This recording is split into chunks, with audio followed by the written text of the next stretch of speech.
Welcome to a video from thedigitallife.com.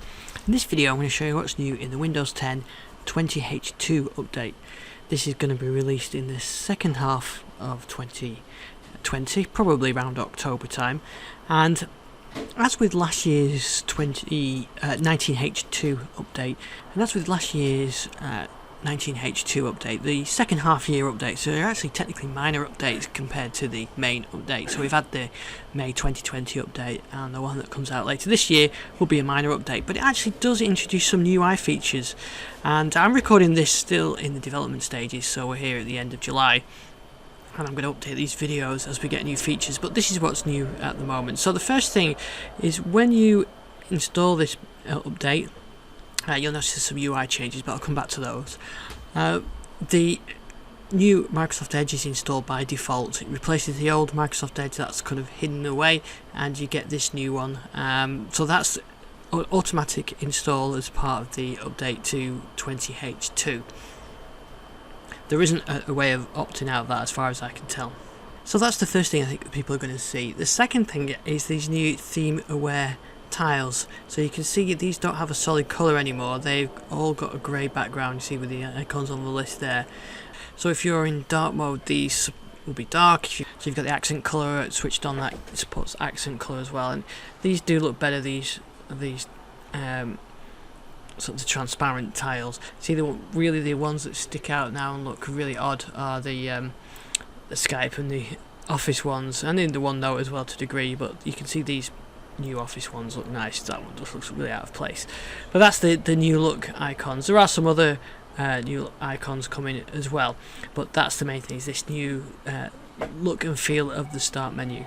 Right, so what else has changed? Well, we've got a bit of change of the notification dialog, and I can simulate that using a web notification tool, so I'll show you, I'll send one through. So here's the new look notification. You see we've got the icon there because this has come from Edge Canary, and the app title. You've got the picture and all the text that you had before, and the icon is the new thing, I think. But you've also got the settings there so that you can turn off those notifications, and you've got the close button rather than the back button, which I think makes a little bit more sense. You're dismissing the notification. So that's the new look notification, which kind of come across from Windows 10 X, I think, and that look pretty good. So another change is around Alt Tab. So previously, when you were Alt Tabbing like this, I can show you. This is the old style Alt Tab now.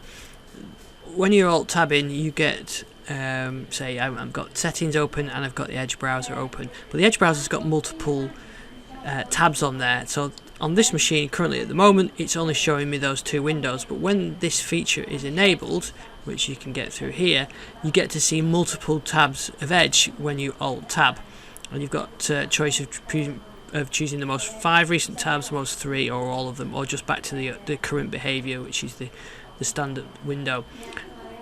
So I'll show you how that works. So you can see there that I've got different tabs on my Edge browser, and I can use Alt Tab to skip between them.